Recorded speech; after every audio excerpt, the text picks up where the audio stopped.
പത്തനംതിട്ട വടശ്ശേരിക്കരയിൽ വന്യജീവി ആക്രമണം. ബൈക്കിൽ സഞ്ചരിച്ച പിതാവിനെയും മകനെയും മ്ലാവ് ആക്രമിച്ചു. വടശ്ശേരിക്കര സ്വദേശി ബെന്നി, മകൻ ബിച്ചു ബെന്നി എന്നിവർക്കാണ് പരിക്കേറ്റത്. ഇരുവരെയും പുഷ്പഗിരി മെഡിക്കൽ കോളേജ് ആശുപത്രിയിൽ പ്രവേശിപ്പിച്ചു. ശ്രീജിത്ത് ശ്രീകുമാരൻ ചേരുന്നുണ്ട് വിവരങ്ങളുമായി പത്തനംതിട്ടയിൽ നിന്ന്. ശ്രീജിത്ത്, എന്താണ് സംഭവം? ഈ പരിക്കേറ്റവരുടെ ആരോഗ്യനില, ആശുപത്രിയിൽ നിന്നുള്ള വിവരങ്ങളൊക്കെ എങ്ങനെ ശ്രീജിത്ത്?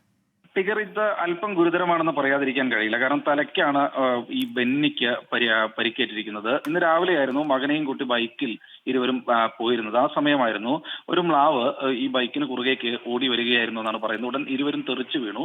അതിനുശേഷം മ്ലാവ് തൊട്ടപ്പുറത്ത് കൂടി തന്നെ ഓടിപ്പോകുന്ന ഒരു സാഹചര്യമായിരുന്നു ഉണ്ടായിരുന്നത്. എന്തായാലും അപ്പോൾ തന്നെ നാട്ടുകാർ, ഇത് കണ്ട നാട്ടുകാരായിരുന്നു ഓടിക്കൂടിയത്. ആ നാട്ടുകാർ ഓടിക്കൂടി ഉടൻ തന്നെ ആശുപത്രിയിൽ എത്തിച്ചു. തലയ്ക്ക് ബെന്നിക്ക് കാര്യമായ രീതിയിൽ പൊട്ടലുണ്ട് എന്നാണ് പറയുന്നത്. ഇതുകൂടാതെ മകനും കാര്യമായ രീതിയിൽ പരിക്കുണ്ട്. വാരിയെല്ലിനടക്കം ബെന്നിക്ക് പരിക്കുണ്ട്. ഇരുവരും ഇപ്പോൾ തിരുവല്ലയിലെ പുഷ്പഗിരി ആശുപത്രിയിലാണ് ചികിത്സയിലുള്ളത്. നിരവധി തവണ നാട്ടുകാർ വനം വകുപ്പ് അധികൃതരോട് കാര്യങ്ങൾ പറയാറുണ്ടായിരുന്നു. വന്യജീവികളുടെ ഒരു സ്വതന്ത്ര വിഹാര മേഖലയായി ഈ പ്രദേശം മാറിയിട്ടുണ്ട് എന്നാണ് ഏറ്റവും കൂടുതൽ നാട്ടുകാർ പറയുന്നത്. വനപ്രദേശത്തോട് ചേർന്ന മേഖല തന്നെയാണ്, അക്കാര്യത്തിൽ യാതൊരു സംശയമില്ല. പക്ഷേ വനത്തിൽ നിന്ന് കാട്ടാനകളും മാവുകളും അടക്കം ഇങ്ങനെ ഇറങ്ങി വരാൻ പ്രധാനപ്പെട്ട കാരണം ആ പ്രദേശങ്ങളിൽ വെള്ളമില്ല എന്നുള്ളതാണ്.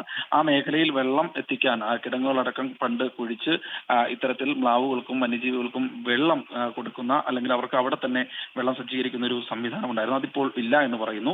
എന്തായാലും ഇതിന്റെയൊക്കെ അപര്യാപ്തതയാണ് വന്യമൃഗങ്ങൾ ഇത്തരത്തിൽ കൂടുതലായി നാട്ടിലേക്ക് ഇറങ്ങുന്നതെന്നാണ് പറയുന്നത്. എന്തായാലും ഇരുവരുടെയും ആരോഗ്യനിലയിൽ ജീവന് കുഴപ്പമില്ലെങ്കിലും ഗുരുതരമായ പരിക്കുകളാണ് ഏറ്റിട്ടുള്ളത്. കുറച്ച് ദിവസങ്ങൾ കഴിയും ഒരുപക്ഷെ ആശുപത്രി വിടാൻ.